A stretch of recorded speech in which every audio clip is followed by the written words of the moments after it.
It really does hurt. Sorry, I feel like I'm getting upset.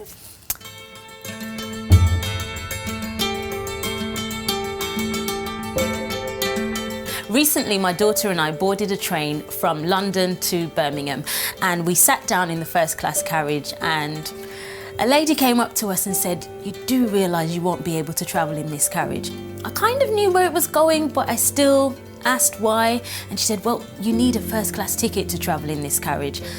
For me, I was very offended, and I was going to take it on the chin until I looked at my daughter and her face, and I just thought, I can't afford to let her think that this is okay, and also I can't afford to let the woman think that this was okay. So I called her out and I said, "You do realise the assumption you're making is one based on race." And I knew that because looking around the carriage, there were plenty of other demographics that I fit into, but I was the only black person in the carriage. And then she said, "Oh, no. If anyone had sat down here, I would have asked them the same question."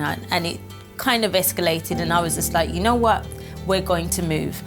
As we move, as serendipity would have it, a lovely white gentleman sits down in the same place we moved from. And I was kind of talking to my daughter, and my daughter was like, no, hold on, mummy. And then she looks at the lady and she says, "Well, aren't you going to ask him for his credentials?" And usually I would tell my daughter off for being cheeky to an older person, but I didn't feel that way. I felt that she was doing what she should be doing, which is calling out racism. I feel it's very important, and I was very, very proud of her. I met a new friend, and it happened to be a little white girl, and I remember she invited me around to her house, and we played for a little while, but I remember her mum called her away for a short period, and I was left alone in her room. She was out for quite a while, so I walked towards the door and I opened the door slightly, and I could hear a little bit of a bickering, like a little bit of an argument. Little kid arguing with her mum, it's normal. Well, that's what I thought, until I could hear what was being said. And her mum was saying she can't stay here for much longer. She can't stay here for too long. She has to be out at this time because you know your dad doesn't like those people. Your dad doesn't like Africans. And I remember just freezing and stepping back.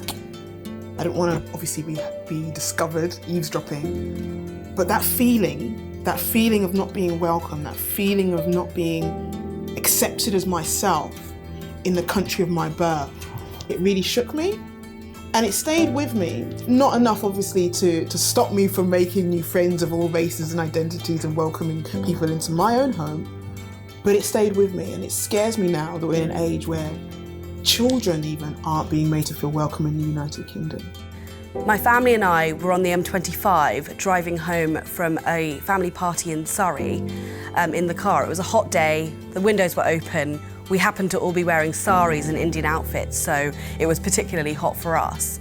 However, a group of young boys in a car next to us in the fast lane slowed down in order to shout "chicken tikka masala" out of the window. Never happened to me before, never had any kind of overt, explicit racism happen to me and my family, to my face, and especially with two younger sisters, it really shocked us all. I've had some interesting experiences with being an online and app data and race.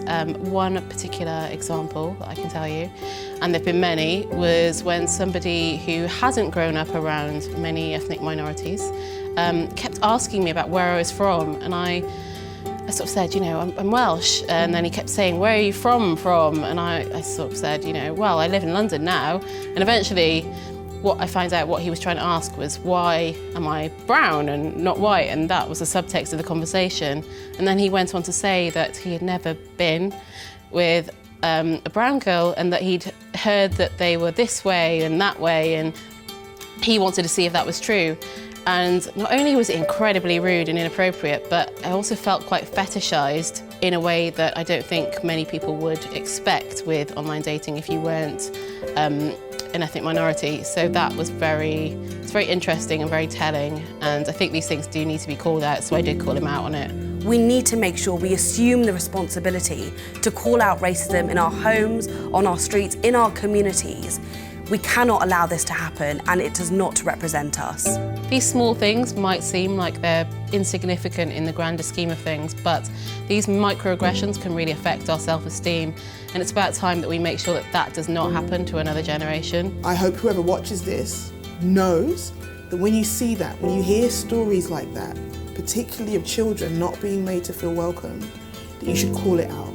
I've been in tears so many times. I've had my children in tears so many times, and it's because we keep quiet. And I don't think it's fair that anyone feels the way that I do, the way that my daughters do, the way that my friends do. We don't want racism to exist. We don't want to be fighting these battles. We just want a harmonious environment to raise our children, to exist, and to just to be happy. We just want the same thing everybody wants, I think, and I think it's very important to have these conversations and to have it out and to be brave enough to bring the conversations to the table.